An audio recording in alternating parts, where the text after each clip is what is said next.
What is this? What are you looking for? Parmesan. No, that's another cheese. So many cheeses in our fridge.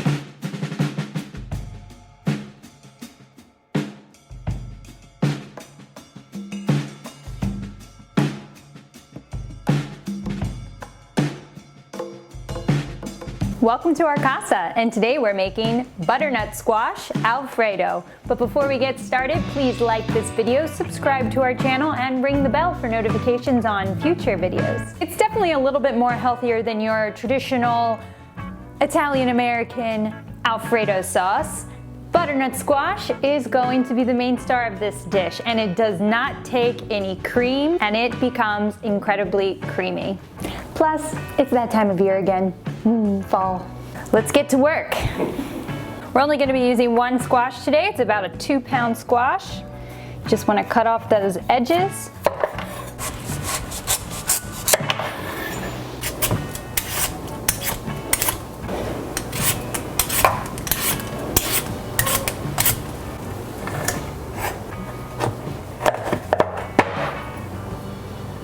Once you have safely cut your butternut squash in half, we're going to take a spoon and, just like you would with a pumpkin, scrape out all of those seeds.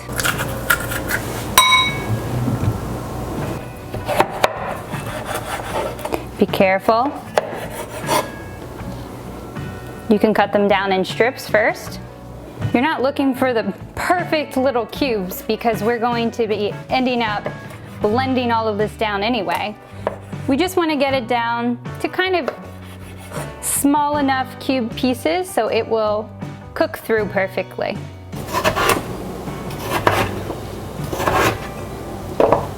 We're also going to use 1 leek in our recipe. These don't have to be perfectly cut because everything's going to be blended in the end.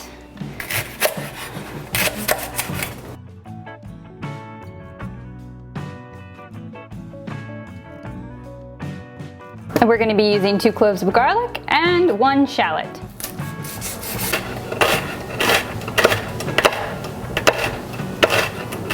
In a large sauté pan, we're going to add olive oil and heat it up over medium-high heat. We're going to add our 2 cloves of garlic and that shallot that we sliced up. Once those shallots start sizzling up, we're going to start adding our butternut squash in.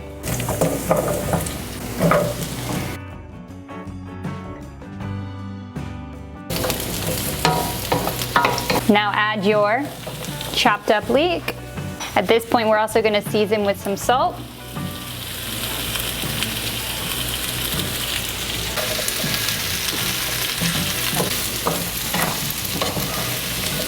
Now it's time to add our broth. You can use vegetable or whichever you like. Today I'm going to use 1.5 cups of chicken broth. We also add a sprig of rosemary, nestle that in there, and we're going to cover.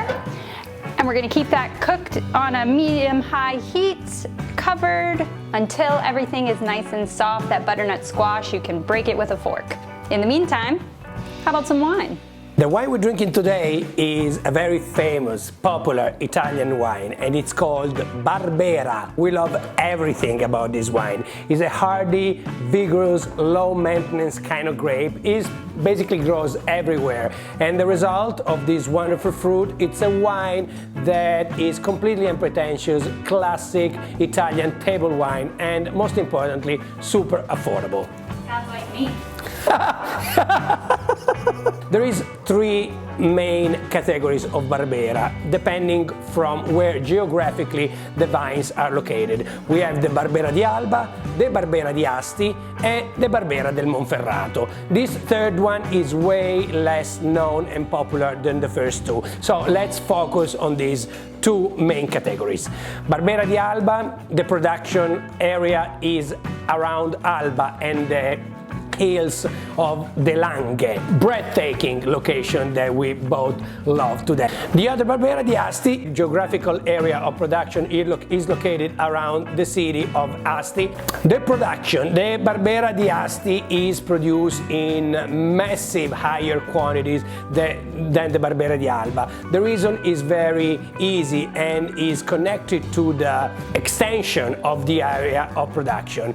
Let's not forget the Barbera di Alba is competing for vine space with the most prestigious cultivation of Nebbiolo that leads to the wonderful Barolo and Barbaresco in that specific area. The Barbera di Asti is a principal vine that is cultivated in the area.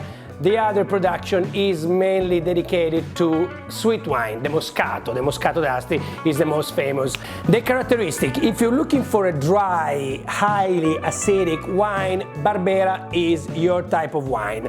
Of course, the Barbera d'Asti keeps the characteristic of tartness and greenness a little bit more pronounced than the Barbera di Alba. 99% of the Barbera di Alba refined in wood barrel. This process smooths down the sharp edges that these grape varietal usually have. If you want to drink something that is extremely dry, on the green side, fresh, young and lighter body, go for the Asti. If you need something a little bit more full-bodied, more rounded and a little bit more structure, go for the Barbera di Alba. The producer that we are trying today is Oddero, and we love them so much.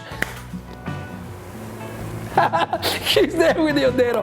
We love them for many reasons. The first reason is that in the restaurant where we met the fantastic, iconic, God bless their soul, Il Gattopardo, where we met in 2012, almost 8 years ago, we used to sell this wine, the Barolo from Oddero, in a Magnum by the glass. So if at the end of the shift you had a bottle that was open and the boss wasn't around, we tended to have a couple of glasses, and I remember the first time I kissed this lady was sipping the Barolo Oddero, so this is... This producer, it doesn't need many presentation. We are talking about a family that is producing wine in the area since the late 1700s. We're talking about 7 generations in the same family tree. Right now, the legacy is continued by Giacomo Oddero, the patriarch of the family, and is carried along by his daughter Maria Cristina and his grandchild Isabella and Pietro. I can't wait to open this fantastic bottle. This is a superior, which means it has to spend at least a year in oak barrel, and let's open it. Perfect timing again. No, I had to wait a long time this time. Oh, sorry.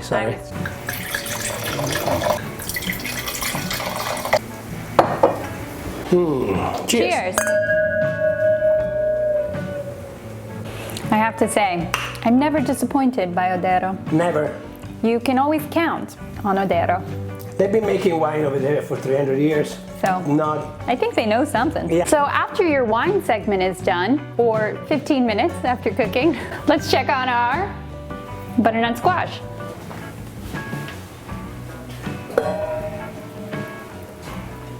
Take out that rosemary stick, and we're gonna start transferring all of this wonderful stuff into your blender.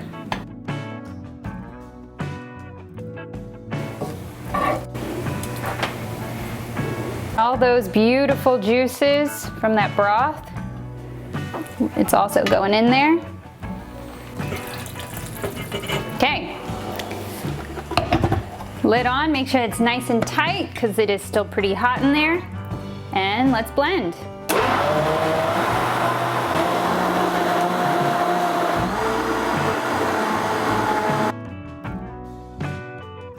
Back into that pan it was in before, we're gonna add that sauce.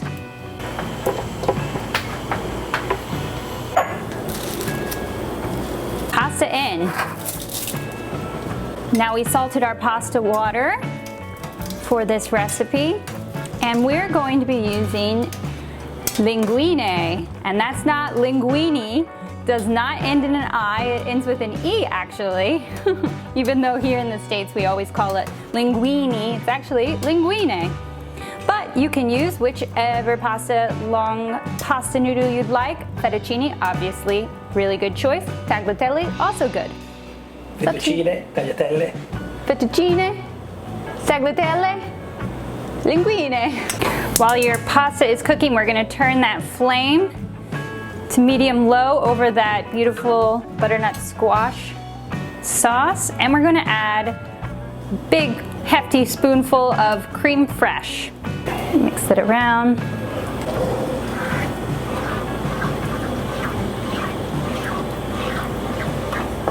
After all that creme fraiche is melted into the butternut squash, we're just gonna give a little bit more salt there, some fresh cracked black pepper, and just a dash of nutmeg.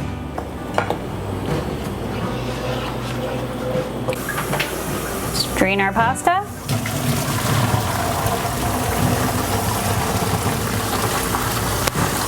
Pasta in. Beautiful. Give it a nice stir.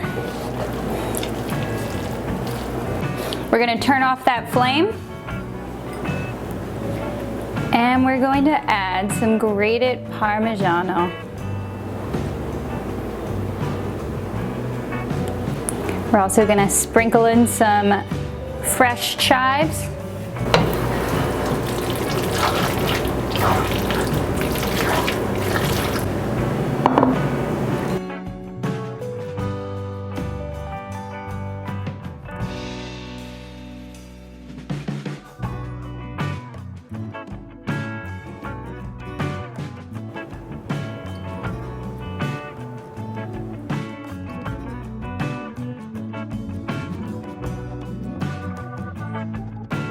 Alright, very exciting for my pasta day. Oh my god, this creaminess is Amazing. amazing. I'm gonna choke. Oh, you went for the big one.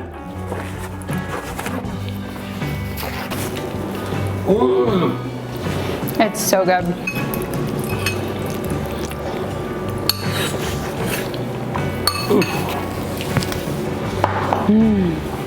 It's so good. Yes, I love fall.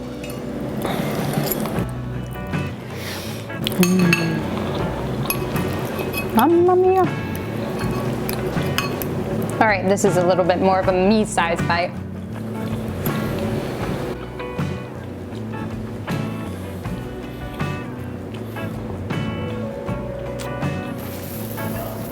Please like this video, subscribe to our channel, and ring the bell for notifications on future videos. And enjoy. Eat pasta. Eat pasta. You're gonna get a And little squash. weight. You're gonna get a little weight, But you'll be happy. but you'll be happy.